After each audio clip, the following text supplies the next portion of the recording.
ഇതാണ് gilli. My dear friends, ഇതാണ് ശ്രീ അൽ ശ്രീധർ, നമ്മുടെ കമ്പനിക്കാരാണ്. ഇനി ഇവിടെ ഉണ്ടാവും. ഇത് ജുബിലി. ഹലോ. ഹായ്, അൽ ജുബിലി. അങ്ങനെയൊന്നും വിളിക്കാറൊന്നുമില്ല. ആ, ഇത് സൈനു. ഹലോ, അൽ സൈനു. ഇത് ഭയങ്കര സംഭവം പോലെ. നീ ഇത് കുളിച്ചാ രണ്ടല്ലെന്നും വേണ്ട, അൽത്താഫ് അത്രേ ഉള്ളൂ. ഇതാണ് എന്റെ ബെറ്റ്. ഇവിടെ നീ എന്റെ കൂടെ നിലത്ത് പാവരിച്ച് സുഖമായിട്ട് കിടക്കുന്നു. പിന്നെ ഫസൽ വരാൻ നേരത്ത് വൈകിട്ടത്തെ സംഭവങ്ങൾ റെഡിയാക്കിക്കണേ. അതിനു മുമ്പ് നീ നല്ലോണം ഒന്ന് ഫ്രഷ് ആയി എന്റെ ക്രീം എടുത്ത് വാരിത്തേക്കണാണെങ്കിൽ ഞാൻ തന്നെ ഒന്ന് അത് പറ്റിച്ചു ചോദിക്കുന്നു. ഇത് എവിടെ വെക്കാ? കേരളത്തിന്റെ നിലറയായ കുട്ടനാട്ടിൽ നിന്നുള്ള അസൽ കുത്തരിച്ചോ. ഇത് കണ്ട കുട്ടനാടൻ ചമ്പക്കുളത്തിൽ ചൂണ്ടയിട്ട് പിടിച്ചെടുത്തായല്ല. അതെ, ചേച്ചിയോട് പറഞ്ഞിട്ട് ഒരു എഗ് ബുർജ് പഠിപ്പിച്ചാലോ? സത്യത്തിൽ എനിക്ക് ആദ്യം ആളുടെ മനസ്സിലായില്ല. പിന്നെ പെരേര പറഞ്ഞപ്പോഴാ നമ്മുടെ എണ്ണത്തോണി മനസ്സിലായത്. അല്ലെങ്കിൽ വലിയടത്തും കിടക്കണവനൊക്കെ ഞാനിങ്ങനെ കൊണ്ടുവരും. ആ, അതാണ്. വീട്ടിലാരൊക്കെ ഉണ്ട്? വീട്ടില് അച്ഛൻ മാത്രമേ ഉള്ളൂ. അമ്മ ചെറുപ്പത്തില് പോയി. ഓ, സോ സാഡ്. അല്ല, ഇനി ടെൻഷൻ അടിക്കേണ്ട കാര്യമില്ല. നമ്മളൊക്കെ ഇല്ലേ കൂടെ. പിന്നല്ലത്. ഫസൽ അതറിഞ്ഞോട്ടല്ലേ ഞാൻ ഇങ്ങോട്ട് കൊണ്ടത്. ഇവനിവിടെ കുറെ ബന്ധുക്കളൊക്കെ ഉണ്ട്. പക്ഷെ ഇവിടെ എന്റെ കൂടെ അല്ല, നമ്മുടെ കൂടെ കൂടണമെന്ന് നിർബന്ധം. അതാ വിളിച്ചിട്ടുണ്ടത്. സത്യം പറഞ്ഞാൽ മച്ചു, അതാണ് സ്പിരിറ്റ്. ലോകത്ത് വേറൊരു ബന്ധത്തിന് നമ്മൾ കൂട്ടുകാരുടെ കൂട്ടായ്മയുടെ ബന്ധത്തിനോളം വരില്ല.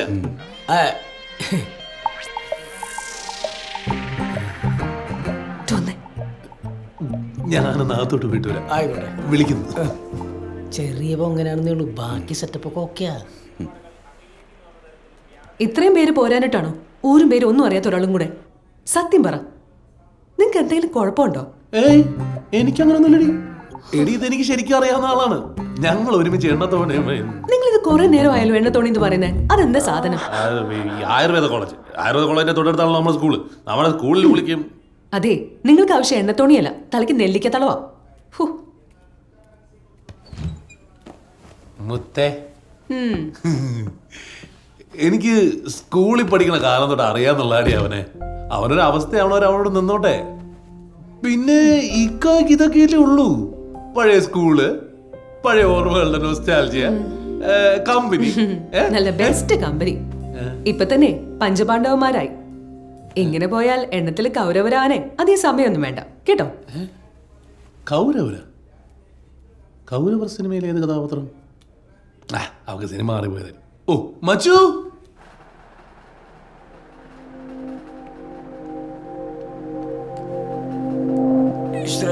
നാളെ ഇവിടെ തന്നെ കിടക്കാൻ പറ്റണേ. ഒരു കുഴപ്പം വരുത്തരുതേ. പെരരെ ഇങ്ങനെയൊക്കെ പറഞ്ഞിവിടെ നിക്കണോടാ. അവര് വെറും പാവങ്ങളല്ലേ. അല്ല, ഞാനെപ്പോഴാ അങ്ങേരുടെ കൂടെ പഠിച്ചേ? അതിനിവിടെ ആരവനെ കൂടി പഠിച്ചത്? എക്കൂടായിപ്പല്ലേ ഞാൻ ഉൾപ്പെടെ. നീ കിടന്നുറങ്ങാൻ നോക്കിയേ. ആദർശം കാണിച്ച പരിപാടിയാവട്ടോ. ഈ എണ്ണത്തോണിയുടെ കേസ് എവിടെ നിന്ന് കിട്ടി? അന്നത്തെ കാലത്ത് ആ പടമൊക്കെ കാണാതെ ആരാണ് ഇവിടെ ജീവിച്ചിരിക്കണത്? അന്നേ വാട്സപ്പും ഗ്രൂപ്പൊന്നും ഇല്ലല്ലോ. അണ്ണന്മാരല്ല വല്ലാണ്ടാ. എടാ, ഈ സിനിമയിൽ എന്താ സംഭവം? വല്ല കഥ എത്ര ഉണ്ടാ? ഞാൻ ഈ യൂട്യൂബിൽ നോക്കിട്ട് കിട്ടണില്ല. അതിനൊന്നും വലിയ കഥയൊന്നുമില്ല. ഒരു മസാല ചേച്ചി ഉണ്ടാവും. അവരുടെ കൂടുതലൊരു ഡ്രൈവറോ വേലക്കാരനോ കറവക്കാരനോ ഉണ്ടാവും.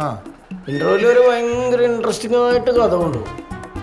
നമ്മളൊരുമാതിരി ലോട്ടറി എടുത്തിട്ട് പേപ്പറിൽ നോക്കാൻ നേരത്ത് 2 നമ്പറിനൊക്കെ അടിക്കാതെ പോകില്ല. ആ ഒരു അവസ്ഥയായിരിക്കും. ഇന്റർവ്യൂവിൽ കഴിഞ്ഞാൽ പിന്നെ പ്രതികാരം ഒരിക്കുള്ളൂ. പക്ഷെ ഒരു കാലത്ത് ഈ ആൻറ്റിമാരൊക്കെ ഇവിടുത്തെ നവോത്ഥാന നായികമാരായിരുന്നു. ഇപ്പോഴത്തെ മുതലൊന്നും അല്ല. അവരൊക്കെ ഒന്ന് നിരന്ന് നിന്നാലുണ്ടല്ലോ, ചൈന മുതൽ പറ്റുമായിരുന്നു. അതൊരു കാലം. നിനക്കൊക്കെ ഇപ്പൊ സണ്ണിവേനും കാര്യങ്ങളൊക്കെ ഉണ്ടല്ലോ. സണ്ണിവേനല്ല, സണ്ണി ലിയോൺ. അപ്പോൾ അളിയനെ അതും കണ്ട് കിടക്കാനല്ലേ? കിടന്നുറങ്ങണേ.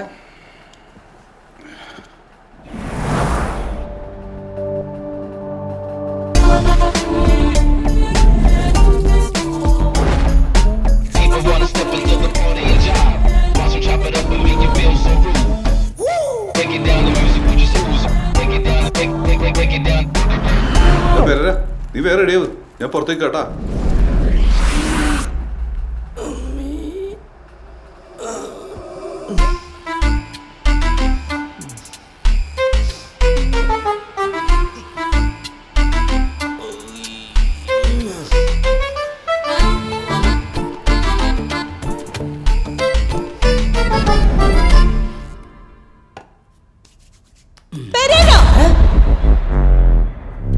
എന്താ ചേച്ചി നിങ്ങളോട് എത്ര പ്രാവശ്യം പറഞ്ഞിട്ടുണ്ട് ഇമാതിരി വൃത്തിയായിട്ട് സാധനം ഒന്നും ഇവിടെ ഇടരുതെന്ന്?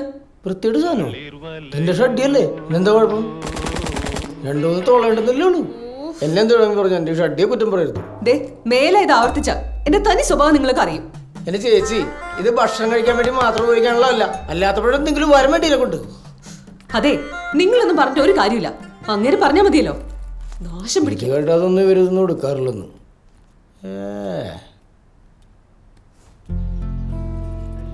ഒന്നൊന്ന് ഞാനും ഡ്രൈവറായ മനുഷ്യനെ ബുദ്ധിമുട്ടിക്കാനായിട്ട് നിൽക്കണ്ടില്ല. ഇന്നത്തെ ഒരു ദിവസം കൊണ്ട് ഞാൻ വിടും, ബാക്കി നീ നോക്കിക്കോളോട്ടാ. ഓക്കെ, ഉള്ള കാര്യം പറഞ്ഞേക്കാം. എടാ ശ്രീ, നിനക്ക് ഈ പെണ്ണുങ്ങളെ കാണുമ്പോഴുള്ള വെപ്രാളവും പ്രവേശമൊക്കെ ഇപ്പോഴും ഉണ്ടാ? കാണുമ്പോഴും മിണ്ടുമ്പോഴും മാത്രമേ ഉള്ളൂ.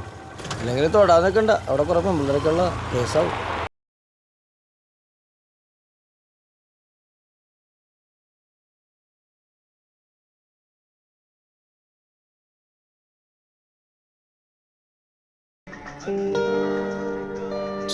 ഇവളിത്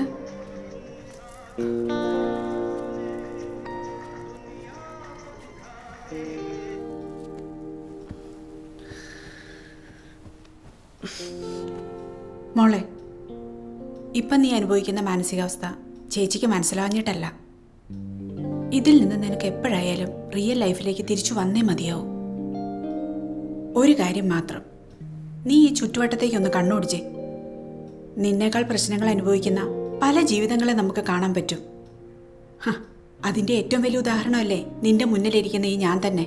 10 വർഷം കൊടുമ്പിരി കൊണ്ട പ്രണയം, വീട്ടുകാരെ നാട്ടുകാരെയൊക്കെ വെറുപ്പിച്ച് ഒരു കല്യാണം. എന്നിട്ട് എന്തായി? 2 കൊല്ലം കഴിഞ്ഞപ്പോഴേക്കും ഒരു കൊച്ചിനെ ഇങ്ങ കൈ തന്നിട്ട് അയാൾ പൊടിയും തട്ടി അങ്ങ് പോയി. ഞാൻ എന്ത് ചെയ്യണമായിരുന്നു? ഈ കൊച്ചിനെയും കൊണ്ട് താഴേക്കെടുത്ത് ചാറണമായിരുന്നോ? ചാടിയില്ലല്ലോ, ജീവിച്ച് കാണിച്ചു കൊടുത്തില്ലേ?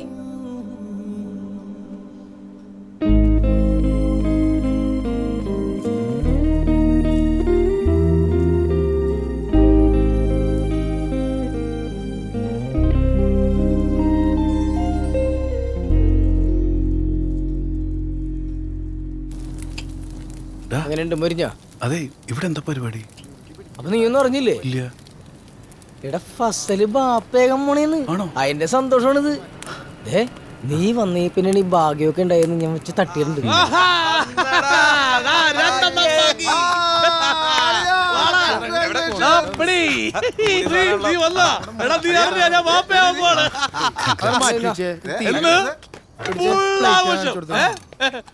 കൊച്ചിന്റെ അച്ഛൻ അങ്ങനെ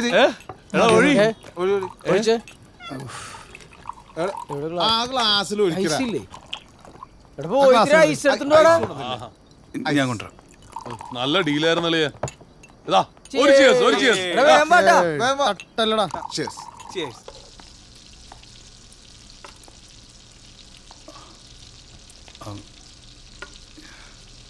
ചേച്ചി, എന്താടാ?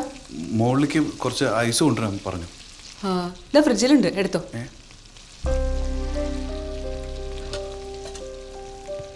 അല്ല, നീ പൊക്കോ, ഞാൻ കൊണ്ടുവന്നോളാം.